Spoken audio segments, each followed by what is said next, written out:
Okay, hello, good evening from Europe and good morning in America. Welcome to this interview and Q&A with Josh Sawyer, Studio Design Director at Obsidian Entertainment and Director of the game Pentiment, a narrative point-and-click adventure game set in 16th century Bavaria, Germany, focused around the protagonist Andreas Mahler, a journeyman artist living and working in a time of great upheaval, great religious, political and cultural change, indeed the crossroads between the late medieval and the early modern period. Following Andreas' path, we can experience the estate society, we can get a glimpse into life in monasteries, in villages, but also the world of art in this time, a living world inspired by illuminated manuscripts and printed woodcuts, as you put it yourself. The setting is the fictional Bavarian village of Tassing, but in the background, large-scale events are afoot. The Reformation is already bubbling up, as well as the peasant wars. And there's also a murder case to solve. Clearly, this is a wonderful game, profoundly researched and has duly attracted a lot of attention recently, receiving many positive reviews and recently receiving a nomination for the German Computer Games Award. And therefore, we are very pleased and even surprised that with all this success, you were able to find time for an interview and even agreed to do a Q&A session with us. So Josh, welcome. We are very grateful that you could take the time for us. Thank you. Thank you very much for having me. The interview will be around 30 minutes long, conducted by my wonderful colleague Alan van Beek from Salzburg University and me, Lucas Haasis, from the Oldenburg University. And Alan, would you like to say a word of introduction too, maybe? Yeah, hi. Good to meet everyone. Thanks for meeting us. My name is Alan. I am a postdoctoral researcher and I have my primary research focus in medieval literature. So there's a few questions coming your way from this angle. And I also branched out into game studies with a focus on queer and transgender studies. So that's sort of my jig. Yeah. Cool.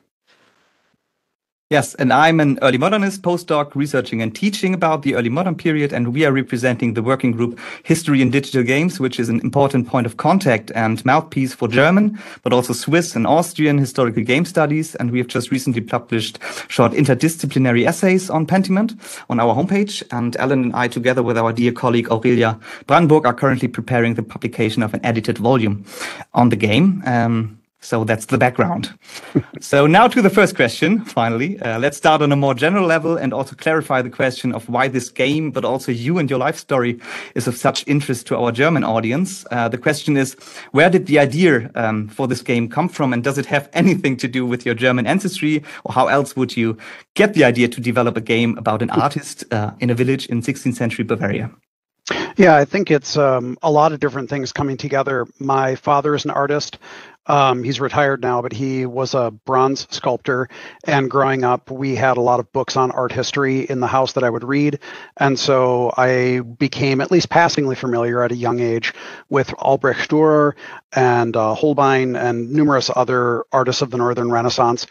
And then my grandmother was born in Bavaria near Kempten in 1917, and a few years later moved to the United States with her family. But I was interested in that branch of my family background. My father's family also were at one point Donauschwaben migrants who had come from Baden-Württemberg down the Danube to settle in Hungary, and prior to that in Vienna. So there's a lot of Austrian and German background in my heritage, which I knew a little bit about when I was younger. As I became older, I became more interested in history. I actually first got interested in histories, I think, through Shakespeare's histories, which you can put big quotes around, because they certainly interpret history in a pretty interesting way. But then also the game Darklands, which is a 1992 role-playing game set in 15th century mythic Germany. So it's historical, but also there are supernatural elements taken from sort of historical beliefs of the time. And then when I went to college, I actually wound up getting a degree in history, focusing on early modern history in the Holy Roman Empire, the history of witch hunting. And when I got in the game industry, I knew very early on that I wanted to make a historical game. I couldn't get a lot of traction. And so it took me a very long time to be able to get the opportunity. And yeah, that's kind of where the inspiration came from, though. And you did a very good job. So thank you. Yes, I'm from southern Germany as well, so I can relate a bit. So it's, nice. Well, okay, second question. I found out about your game when I saw you posted a tweet about the books you used as an inspiration for the game, and then stumbled across your fantastic reading list, which includes 3 of my all-time favorite books, The Faithful Executioner, The Return of Martin Guerre, and The Cheese and the Worms, actually. And I was intrigued that you used these books and also gave access to the backstage of development by publishing your reading list. And this should really become a new standard. And when I played the game, without giving too much away, it was such a great experience to rediscover these actors and their intriguing stories, and to realize how you also used the approach of these books called microhistory in research to match the approach of the game also. The approach is to tell the story of the past world from the perspective of the actors, ordinary people who live in and created these worlds. So I used the example of your game in my class to show how microhistory and perspective of everyday life works. And I used your example as a developer to show that it's still worth reading the books too. So the students liked it. So my question would be, is there also some kind of educational goal or even aspiration behind the game, namely to tell a different kind of story to the students of history and also to the pupils, students at school, and to make this kind of telling history from below better known, which is not a story about wars, fighting, violence, only great men, but about Andreas living in the 16th century and experiencing it. Yeah, very much so. I mean, Cheese and the Worms, Night Battles, a lot of other Peasant Fires by Wonderly. Those were all really inspirational texts to me, and a lot of them focused on people within movements or just people who, as individuals, had extraordinary stories. And it's harder to find records about them, certainly corroborated stories. But often we will get them through, for example, trial transcripts. I mean, that's how we know about Minocchio from The Cheese and the Worms. It's also how we know about Martin Guerre. So I think that by looking at these stories, we start to get a more nuanced picture of what life was like for people in this time period. And it's, you know, a lot of people learn broad stroke history, and it's useful and valuable to know that, but it's also very easy to paint everyone with a very broad brush and assume that culture was a monoculture and that people within a social class were kind of all the same. You know, other things that we pulled from were things like the Fournier Registry, which is, or Register rather, which is the accounts of the future Pope at the time going into southern France and interrogating Cathars about their beliefs. And they had some pretty extraordinary personal beliefs that they weren't afraid, surprisingly, to talk about. So yeah, I did want to show that ultimately, you know, I think this is something that comes across in historical studies, is that we're quite, the material conditions in which we live are quite different from the material conditions of people, you know, hundreds of years ago, but they're fundamentally pretty similar to us. And even if their worldview is shaped by different forces and a different level of comprehension and education, they're not dumb. And so they can form their own thoughts and ideas and opinions, and some of them are quite complex and interesting. And so I just wanted to show that breadth of expression across society. Very good. And I think we all need a roundtable with you, actually, with Natalie Seaman-Davis, Carlo Kunzberg. And I'm going to meet Joel Harrington soon, so I'm going to ask in a panel. Yes. Okay. And just to let you know, I'm not only testing it in universities, but also in schools, so I can give some feedbacks how the pupils also liked it. And third and final question from me. At the University of Oldenburg, I'm giving the introductory lecture on the early modern period. And the first 3 units are called Estate Society and Village Life, and Renaissance and Humanism, and Reformation and the Printing Press. And all these topics play an essential role in Pentiment. So for me, the game was primarily an early modern experience. But no matter where I look in journalism worldwide, even in Germany, it is said to be primarily a game about the Middle Ages. So perhaps because of the illustrations, like the Book of Hours, that people associate with the Middle Ages. And perhaps it is also an indication that from a popular science perspective, the early modern period as a period is still not very well known. So I wanted to push the question a little bit to why the 16th century was special from your perspective. So would you say that the 16th century was special, an era of its own in world history maybe, and why would that be so? And considering the many people who are not like us historians or linguists, but get their first impression of this era from the game, why do we need a game about this area in particular? I think it's because people don't know that the early modern period exists, or they think of Renaissance, and when they think of Renaissance, they think of Italy, or charitably they think of France or maybe England, but they don't think of the Northern Renaissance. They don't think about the early modern period. And I think especially for the Holy Roman Empire, the 16th century is incredible. I mean, you could argue that every century is important, but there was some really big change. I mean, the Reformation is just a huge event. And the German Peasant War does reflect, I mean, when I was doing my research and reading about, now I'm going to lose my train of thought here, and I'll try not to. But I was reading a 1973 book. I remember Eric Middelfort did the translation of it. It was originally German. Anyway, but it was trying to reconcile all of these competing West and East German, primarily Marxist and not Marxist ways of reconciling like what the German Peasant War really was fundamentally. And I think that like there were other peasant uprisings. There were other peasant uprisings in Germany. There were peasant uprisings all over Europe. But people generally, or historians generally, regard that the German Peasant War was notable in some ways that the other ones are distinct, let's say, not necessarily notable. And so I do think it's important to understand that it was not yet, what we would consider class consciousness, especially when you have peasants essentially appealing to the emperor and saying, don't get us wrong, we think you're great, emperor. We love the emperor, but it's these lords. They're awful. So it's not quite class consciousness, but it represents a change in the sort of mentality and the organization and certainly the literacy of people.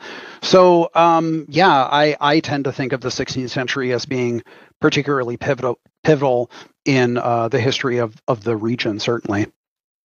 So you're doing a good deed for early modern historians also. So okay, it is special. It is good. Okay, that's from me. And I now pass on to Ellen. Right. So I promised you some questions relating to medieval literature. As a medievalist, when I played your game, I was just amazed by the scriptorium, of course, and by the most exciting fetch quest, I think, to date for me was getting the books for Sister Illuminata. And there are several manuscripts you have to get for her, the Aeneid, or as we call it in Germany, the Aeneas Roman, Roman d'Aeneas, or the Parzival, and overall typography and script play a huge role in your game as character features too. So that was really fascinating.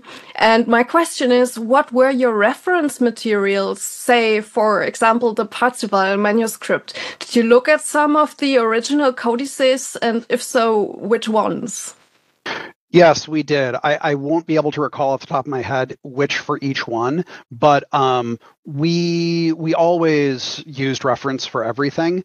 And when I wasn't quite sure, I would reach out to people. I remember I reached out to a friend who's a Welsh historian, and I asked her about Welsh, what a Welsh herbal might look like, just to get some references. Not that there are many extant references to look at, but to sort of theorize, looking at insular book hands from the right time period, looking for continental book hands in different regions. Also, I read one of the first reference books I read was by Alison Beach, which was about, I want to say, 12th century women, female scribes in Bavaria. And looking at she did a really deep dive, a paleographic dive on the differences between the different book hands and how you can identify, for example, Dimut, whom Andreas references at one point. But just trying to learn all the nuance and the differences between the different hands and how they developed, and how even within a sort of standard hand for a time and place, individual scribes were individual people, and they had different idiosyncrasies. They had different sort of tells where if you did deep paleographic research, you could figure out, who wrote what section here and there. So we always tried to look at, with Parzival. Actually, with the Aeneid, one of those things was obviously the Aeneid as a story is quite old, and it throughout history you can find many versions of it in different eras and places and hands. And so we tried to place ours in a specific time, a few hundred years earlier than the game takes place, but it's still being referenced. Some of the other texts are much more contemporary to the time. So yeah, we always tried to look at reference. I mean, one of the obvious ones was for Andreas's manuscript, and the In der Mauer manuscript, which is not real, is the Très riche Uhr of the Duc de Berry. Obviously was very inspirational. So, you know, some of them are really obvious if you know that stuff, and other ones were a little more obscure. We have the Munich Manual of Necromancy that Richard Kiekeffer wrote about, which there are scans. The Staatsbibliothek in Munich has you can just look it up. So we did, and I was actually trying to say that Brother Guy actually had that specific book, and then later it made its way to the Munich. But okay, there we go. So yeah, we tried to reference those things from real things as much as possible. And when it wasn't possible, we just tried to extrapolate from what might be typical for a time and place. That's so cool, because I was, as a medievalist, I was just looking at the fake manuscripts and going like, oh, that's Codex Manesse inspired graphics, and here we have some late 13th century script, and I was checking the databases and going like, which one did they use? And that was just a really fun extra layer to your game. So I have another script related and a bit of a personal question, if you don't mind answering it. That's like, if you're not comfortable with, that's fine. Okay. But I noticed you recently sent a tweet with shows an initial and some script tattoos on your forearms. So as a medieval script and tattoo aficionado myself, because I have medieval script tattoo from the 10th century manuscript as well. Would you care? It looks like some bead. Yeah, it's Old English from Deor, from the extra book. So nice. Close call, really good guess. But would you care to show us your tattoos and maybe tell us a little bit of the source material for? Yeah, these are actually not like real or legit. I don't know if you can actually see them that well. Yeah, a little bit. But they're not like from anything. They're sort of in the style of. And one of them is from Bellum Catilinae, the story of the Catiline conspiracy by Sallust, and it's an excerpt from Cato's speech before the Senate. And then another one is actually from an English poem that I really like by Dante Gabriel Rossetti called Silent Noon, and it's the song that I sang when I originally went to school for music, and it's the song that I sang to get into the conservatory. And I just love the poem and I love the song, so I had it tattooed. But it's not real. But it's just, I think I got these maybe 15 years ago or so. But I've had a long-term interest in manuscripts and illustration styles from, sort of like the 10th to the 15th century. So yeah, and then I have just a whole bunch of other stuff. Although actually, I think my favorite one is. That's an Anfim illustration. I don't know if you know Anfim. So Anfim was a 13th century Novgorodian boy who he was doing writing lessons on birch bark. Oh, I recall that. Yeah. And they fell into, I think, like a peat bog or something, and were preserved. And I always really loved them because, kind of going along with what I was saying before, like people have kind of always been the same, and little kids have always been the same, and they always like to draw, and they kind of all draw in the same way. And that was actually, I think, part of an inspiration too for Paul and Paul's illustration. Paul Mueller, who's he's the son of the town miller, but he draws in chalk on the Roman ruins. And over time, if you encourage him, if you don't encourage him, he doesn't keep drawing. But if you encourage him, he'll keep drawing, and his drawings get better. But his early drawings very much look like Anfim's. That's a very nerdy answer. Thank you so much for this insight. You're quite the polymath, aren't you? Like singing. I don't know if I'd say that. Someone would say dilettante, but. Oh, well. I prefer polymath. It's also more medieval. E. Very true. Cool. So I have another question for you. You talked about the Aeneid before, and I actually want to write an article about the portrayal of Dido and Sister Illuminata in the scene in the library where she takes Dido's place and talks about women's rights and like historically accurate, but still at the same time with a very modern twist, which I really appreciated. So my question is, are you a feminist? And how did this affect portrayal of female characters in the game in a period where women's rights were, let's say, complicated? Yeah, I think at least in the English-speaking world, the term feminist is very loaded. So I would say yes. Other people might say no. But I think certainly Illuminata has a more developed sense of what it is like to be a woman and how limiting that is. But also, we know from Christine de Pizan and a select number of other writers, but certainly her, that this was not a thing that was foreign to women, educated women at least in the time period. And also, even the women among the peasantry have some understanding of their limitations as well. But Illuminata is, I wrote her as a very educated woman and a very intelligent woman. So she's very well read, and she's very well, and because of her position, she's a daughter of a noble family, and she was kind of put into the position that she's in, and she's very aware. Like she is pious, but she didn't really. It wasn't like she said, "Mom, Dad, I really want to go to a Benedictine abbey in Upper Bavaria." So. Yeah, thinking about her, thinking about Christine de Pizan. I mean, in college, I read City of Ladies and treasured the City of Ladies, and and she and her, and Christine de Pizan's work was also a reaction to some pretty, I mean, even for the time, misogynistic stuff that was being written. And so, I mean, it was a defense in a way. It was saying like, no, hold up. Like women are not the way that you think we are, and there are places for us, and we are capable.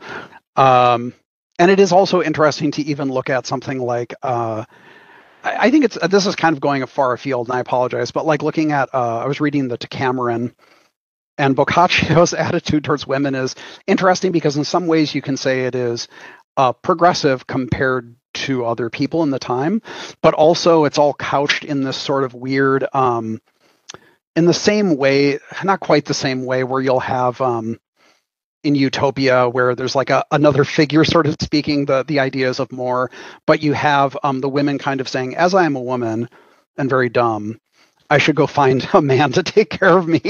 And it's a little ridiculous. So in some ways, Boccaccio is progressive, but also in other ways, it's kind of shocking to see how the women that he is writing are describing themselves and their, capabilities. So anyway, that's a long-winded way of saying that feminist writings at the time, such as we can understand them, even if they were not understood that way by the authors or by the people reading them, they certainly informed how Illuminata thinks about her own position and the position of women more generally. Thank you. That's great. I'm reading Christine de Pizan right now, and I think she actually references Boccaccio at one point. And so you weren't that far on a tangent as you thought. You were right on the topic. Okay. Do we have time for a bonus question? Or I have time.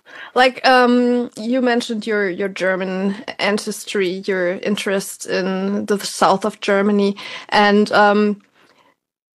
the game was developed in English, right? And the localization for German came later on. So I guess it must have been a little bit difficult. Did dialects figure into this localization at all? Like with hardcore Bavarian, it's sometimes joked about in the other parts of Germany.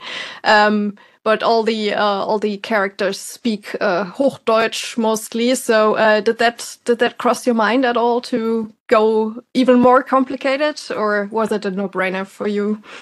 There were certain things where I considered that if and/when we had original German texts, meaning we were not lifting the text from somewhere else to write them in, I guess it would be early High German.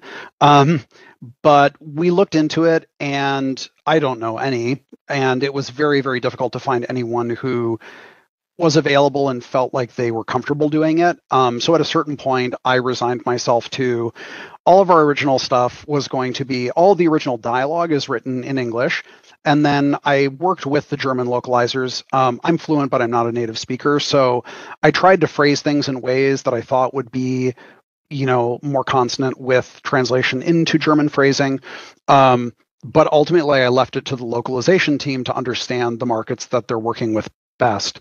So I wasn't like, no, this has to be strict Bavarian, because the thing is, like, just to be frank, like, I can't understand regional dialects very well. Like, I got in big trouble on a train or on a light rail in Styria because I couldn't understand what anyone was saying. So it's certainly, I'm not going to push on, or insist on something that I don't really fully comprehend. And so I certainly don't know. That's the thing I think about working with localization teams is, even if you are familiar or comfortable, especially as a non-native speaker, you do have to trust the localization team to understand the needs of the audience better than you do. That's why they're doing it for you. So as much as that stuff appealed to me, I just couldn't really see the value in doing it. And so for the rare number of original things that were in German, I translated them, and then I had someone who's a native speaker look over them. So for example, like the poem on the back wall of the chapter house, The Dance of Death, I wrote that and then had someone look it over and proofread it for me to make sure it wasn't ridiculous. So that's about the extent. But yeah, there was some talk about doing some more hardcore Bayerisch, but it's a bridge too far. Yeah, I just moved to Austria. I hardly understand anything as well. So you're not by the alone, way, and I think it was wise. My anecdote for this is I visited Salzburg in like 2015, the very end, for Sylvester, and I took a tour, and there was a family from Dortmund with me, and then my girlfriend at the time and my girlfriend didn't speak German, and so the tour guide was switching between German and English as we were going along, and I could understand both, and I was thinking, wow, this guy, he's just speaking Hochdeutsch. Like, this is not, maybe this dialectical, difference isn't that much. And then at a certain point, he said, oh, hold on, I see a friend of mine. I'm just going to say hi to him. And he rolled down his window and he started talking. And I did not understand a single word that he said. Like, I know that he was speaking German, but I seriously didn't understand anything that either of them said. They were speaking their local dialect, and then he rolled up the window and he went back to speaking Hochdeutsch. So, yeah, I'm certainly not in a position to insist on things that I don't even really understand. That's very very understandable, and yeah, the diversity of the German language, right? Yes. It's a treasure.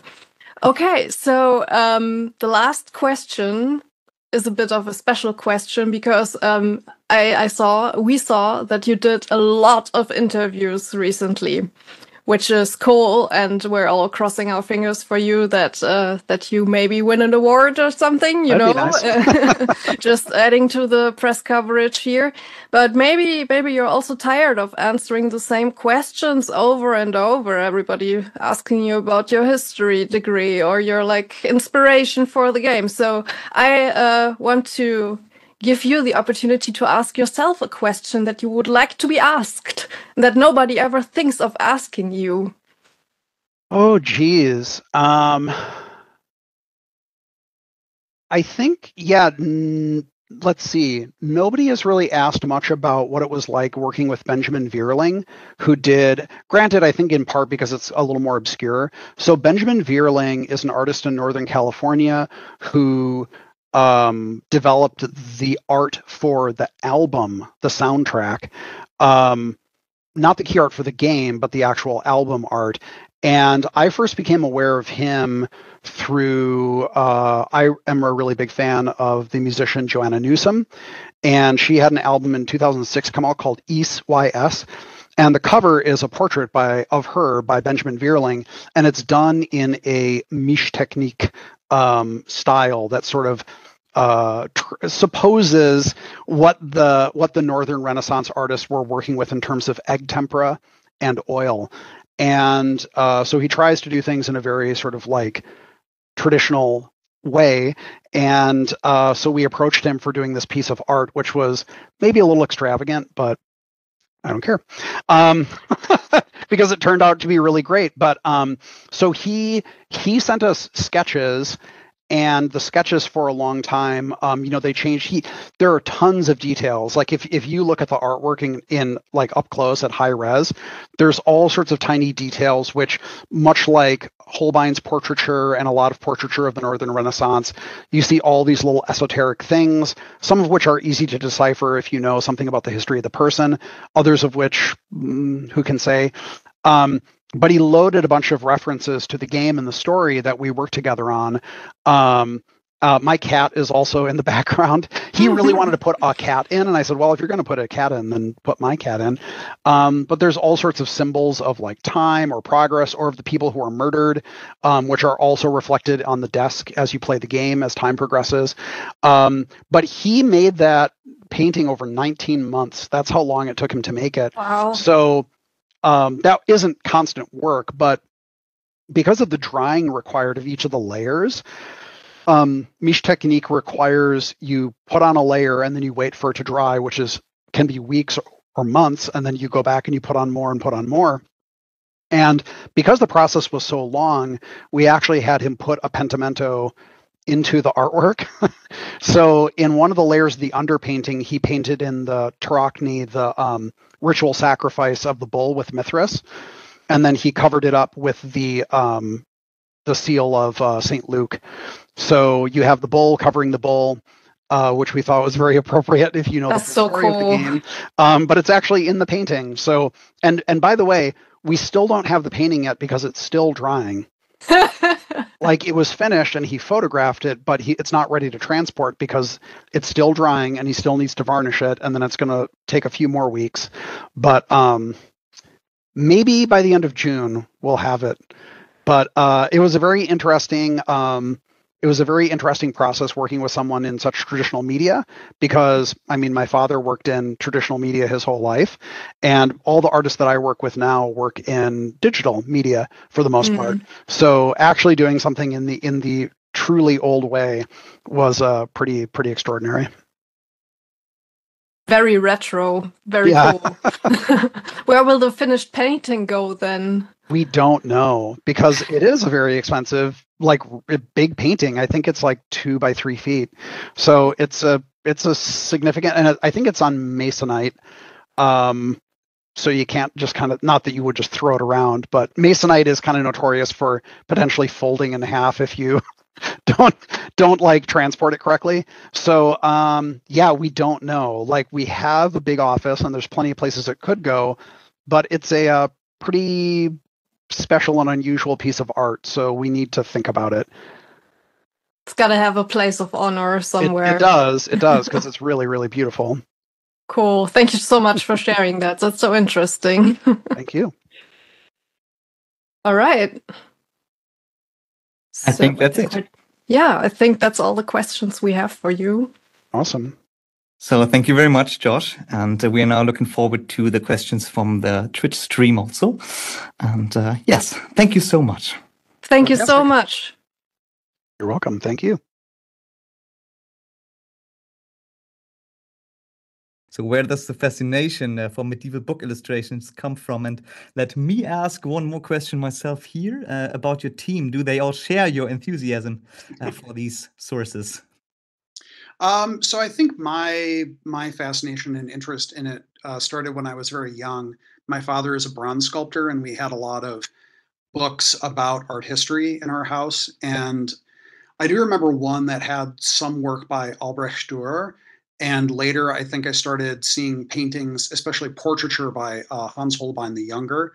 And I was just sort of interested in the German Renaissance and later the painters of the Low Countries that emerged kind of later in the century. So I found all that art really fascinating, especially since with Dürer, it coincided with, he was kind of one of the first artists, if not arguably the first artist, to make mass market art using printing. So a lot of what we know about Dürer is through his prints, which have endured for centuries, obviously. But by being able to mass produce his art and spread it all across the empire and beyond, he really was able to make a fortune for himself. So I really did have that. I really had that interest from a young age, and it just kind of intensified over time.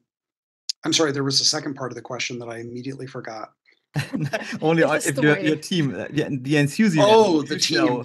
Yeah. So I think some people, whenever you work, the more people you work with on a team, this is something I've learned as a director, the harder it is to ensure that everyone has a kind of uniform level of interest in the subject matter. But I think the thing is, I would say Hannah Kennedy definitely has that passion and interest. She's our art director. And I would like to hope that most of the people on the team have at least some appreciation of it. But it's really my job to get people excited about the whole concept of the game, even if they're not super excited about one individual element. So there are some people on the team who really don't like reading a ton of dialogue. They don't like dialogue without VO, or they might not really be into story games at all. They might be into more action-oriented stuff. But I think with each person, I tried to get them to see something cool about the game that they could help highlight, and that's kind of helped drive everyone forward. So I would say definitely Hannah and I share the passion, other people to greater or lesser extents. I really like the behind the scenes video also, so you can get a sense of the team. Alan? Yeah. We have another color-related question. In the chat, a person really loved the amount of color in the dress of the people in the game. And also I thought it was so fascinating that the older characters get more worn with time, like a manuscript would, and the children are still fresh and vibrant and young. So the chat wants to know, where did you draw inspiration from for these color schemes for people's garments and such? I think that we actually did look a lot at Hans Holbein's portraiture. The later you get into the 16th century, the darker things tend to become. But there was more color earlier. And also, if you look at certain characters who might be Italian, Italian clothing tended to have more color in it. So we tried to emphasize sort of richness of color, especially among wealthier people, people of status. A character like Beatrice or Beatrice, obviously being sort of a fictional character, but also Italian. I mean, she is essentially supposed to be Beatrice from the Divine Comedy, so she's dressed in a beautiful, rich blue. But other characters, we tried to find as many examples as we could. Unfortunately, when it came to things like the peasantry, there isn't necessarily a ton of examples of German peasantry that has that richness of color. But if we look to, for example, why have I immediately forgotten the artist? The Elder, Bruegel the Elder, sorry. He had a ton of portraiture of peasantry. Yeah. And those were quite rich in color, not super, super vibrant, but they showed a diversity of color that we could represent in the characters. Yeah, I think we drew a lot of inspiration from those paintings, not so much necessarily from the Nuremberg Chronicle, although we did reference it for a lot of the forms and images of the characters and the form of their clothing. Also looking at the structure of clothing in some of Dürer's illustrations, because he also did illustrate not only nobility, but also he had a number of illustrations of peasantry, Landsknechte, and so on. Right, thank you so much. If I may, I just saw a question that I thought was really interesting. The question goes, the inclusion of Shabbat was a delightful surprise. Where did you get the idea from? Verena Krebs's book. because the presence of Ethiopian monks in that region is not at all well known, even in historical circles. So thanks for introducing loads of people to that. That was a really cool thing to do, just include non-white people in the game, and the Jewish influences as well. So you really got a very, very nice societal, as we say in German, Querschnitt with society. So yeah, could you elaborate on that? Sure. I don't know Verena Krebs's book. I think I did find some information. I want to say the historian's name is Kate Lowe. I think she is based in the UK. She works with sort of the cross-cultural contact between Ethiopia and Europe. I had seen references to Ethiopian priests at the Council of Constance, which is referenced by Brother Sebhat when he talks about why he's there. It's sort of a contrivance where I sort of contrived the situation where I think it's Abbot Rudolph had an older abbot 100 years ago had given a Bible to one of the Ethiopian monks that was present at the Council of Constance, and it took 100 years for the Ethiopians to sort of return that. And so that's the occasion upon which Brother Sebhat has traveled from Rome north to this remote town. Something I had said about, I think in the interview that aired earlier, is that because this is a fictional location, I can sort of create the perfect circumstances under which an Ethiopian monk and Jewish printers from Prague and so on were all present in this place. We did know that Africans were present in small numbers throughout Europe. We see it in a number of places, including, for example, St. Moritz, who was extremely popular in the empire at this time and had been illustrated as a Black African since about the 13th century. That changed later on for reasons. But at this time, he was very popular, and he was illustrated in that way and was a patron of soldiers, among many other people. So just tried to include that, show that representation. Thank you very much. Okay, we have also some students among us, which is very cool. A lot of students become history teachers also, and one question relates to that. I love recommending Pentiment to my fellow historians, and especially to those studying to become history teachers. When developing the game, did you have in mind that it could also be used in school to give kids a closer understanding to medieval, and I want to add early modern life in Europe? So that's the question from the student. Yeah, I mean, I hadn't thought of it primarily as a didactic tool, but I did think of it as having the potential to help educate people. Obviously, it's incumbent on me and the rest of the team to represent the period as faithfully as we can. The better a job that we do of that, the more potentially valuable it can be to people to understanding life in this time, even in a fictionalized way. So I have heard of people using it. It has limited applications depending on the venue where it's used, because it is depending on how you play it, it is a 12, 15, even 20-hour game if you go slowly. So for some people, the time investment might be a little much, but hopefully at least segments of it can be used in an environment like that. And I'm glad that it has found some use in that way. And you can use it for like small episodes or something, like about the Reformation or something. So more on that. So Alan? Yeah, so many interesting questions coming in. Thank you all for being so interested in this game. There's a question about the soundtrack and the music, which we briefly touched upon in the interview, but just the cover, not the content. So another question from the chat says, I love Lingua Ignota's rendition of Heines Ein Traum in the soundtrack. I'd be interested to hear how Josh and the team came to choose this as such a central song. All right, I'll try to be informative but brief here, because I could talk forever about this. I really, really loved working with Kristen Hayter, who is Lingua Ignota. And I remember I started listening to one of her albums, Caligula, sometime during early development, and I loved her voice so much. And it actually, what happened is I just started talking to her on Twitter and DMing her and talking to her about like art. I can't even remember what we were talking about, but we were talking about like art and art history. And it took a while, but eventually I just sort of was like, hey, do you want to do a song for the game? And we got it rolling, and it was a lot of fun. So I guess, let me again describe this as briefly as I can. I wanted something that felt more like Liebeslieder, not so, I didn't want something that felt like it was actually of the time.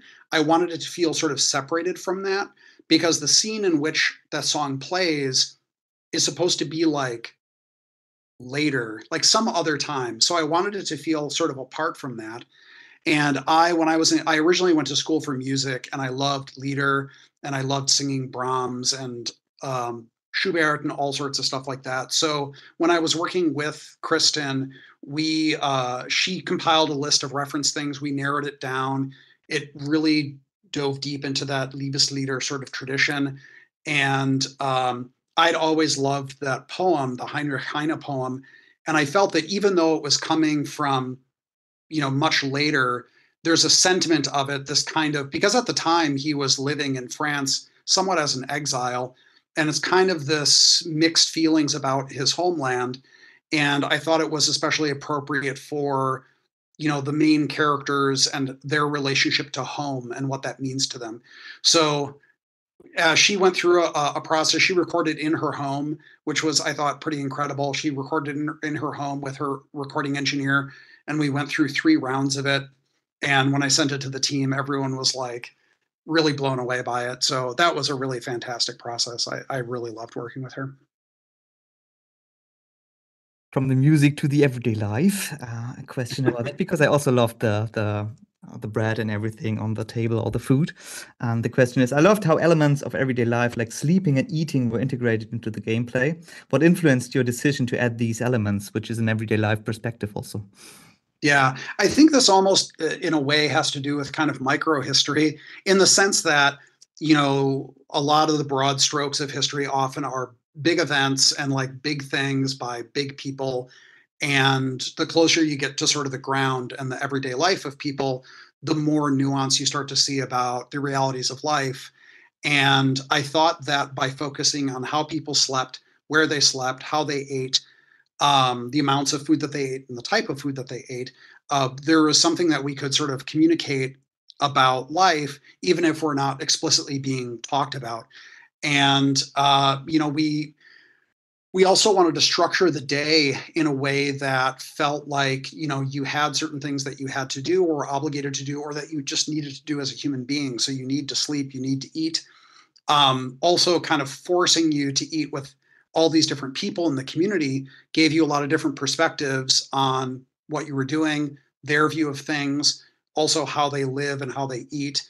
And then between the acts, especially when you revisit certain families like the Gärtners, from Act 1 to Act 2, there's a really strong difference about what they're eating and how they're eating, and how your standard of life has changed. I mean, in the first act, you're a boarder with the Gärtners, and by the time you come back in the second act, you're either a guest, you're sleeping in the place where Lawrence Rothvogel slept, so you're on that level, you're that important, or you're easily paying to stay at a Landhaus, which is not cheap. So it kind of shows the difference of your station in the world and how you've moved up relative to other people. So yeah, I just thought it was important to kind of show that, because it illuminates a lot. Let me add to that I really enjoyed baking cookies in the game, but also it was hard because I was going like super OCD about it, because I had to make the best possible patterns, and yeah. By the way, there is a patch that's coming. The patch, just as a brief aside, there's a patch coming. The patch addresses some bugs. Thankfully, the game did not have too many bugs when it shipped. Also, the localization. So we have Russian, Japanese, Korean, and simplifies Chinese coming. And then there is a, not a fix necessarily, but we added something. If you have the domestics background for Magdalena, when you do the cookie cutting thing, you can reuse the dough. So you can get like extra things out of it, which is the thing everyone says. They're like, that's what you do when you make cookies. You don't, you just roll it back up and you use what's left over. So yeah, so for people that really have like a compulsion, it'll that's so hopefully cute. be addressed. That's a cute patch, because I would never choose the domestic background. I would always choose the bookworm thing, Yeah. It's good to know. It's a thoughtful improvement. There have been questions about this, so I cannot delay this any longer. Some people from Innsbruck, might I add, will be going there next month, so I would better make nice with them. They want to know why all the hate for Innsbruck in the game. I don't think there really is hate for Innsbruck, but they're the neighbors, right? They're the people that are in the big town that's nearby. And so there's always, you're from a little village and there's the big city that's close, over in Tyrol. And so there's a little bit of maybe rivalry there. I think what happens is, especially with Endris, because he's shy about there's a woman that he's kind of has a crush on in Innsbruck, and there's a line where Andreas can say, like, do you think Tyrolean men are better than Bavarians? Like, come on, you got to go over there. So it's not quite that he's insulting them. He's just trying to say, like, come on, man, like, you got to stand up for yourself. But that, Innsbruck was also the site of the Austrian Diet that happened in 1518, and that's sort of the contrivance by which the archdeacon is present, because we were trying to find a way where a representative of the prince bishop would be on hand to very quickly come and investigate. And it just so happened that at that time, the Austrian Diet was going on in Innsbruck. And that's actually where briefly Maximilian sat for Albrecht Dürer to get the initial drawing. He didn't sit for the whole painting, but he sat for the drawing that later became posthumously the beautiful portrait of Maximilian I that Albrecht Dürer made. So Innsbruck was very influential. Also, years earlier, that was the site of the witch hunting trials that became infamous because it was Sprenger, I believe, who was instrumental in the creation of the Malleus Maleficarum, and he was going nuts about that stuff. So a lot of important things were happening in Innsbruck. It's by far the most important nearby community, so it gets a lot of focus. Okay, follow-up question to the question before that. And what I also like and love about the game is that you can play it again and again, and it remains good. So the question is, did you think about the replayability of the game during development, like how the player would see things differently and try different stuff to experiment, and how that would affect the general experience? Yeah, I think that we don't make the game specifically to be replayed, but we want people to have an experience that does feel like their experience, with an understanding that it is probably not the same as everyone else's experience. And so we intentionally made it so that you never have enough time to investigate every lead. It's just impossible. And as many people have noted, you often fail checks when you're trying to find out information. So there are certain leads that you can try to follow up on, and you just won't make it. And if you try it again, maybe you'll be able to get those. There are things that you, won't be able to do on a first playthrough. You can try them on the second playthrough. You can pick different backgrounds, and those backgrounds will open up different options. You can treat people differently. So, for example, if you are nice to Werner instead of mean to Werner, then he will respond differently. And actually, the entire course of his life can change dramatically. So, yeah, it's not replayability first and foremost, as much as giving the player an experience that feels like it responds to them. But we do appreciate that on subsequent playthroughs, players are going to see things they didn't see the first time.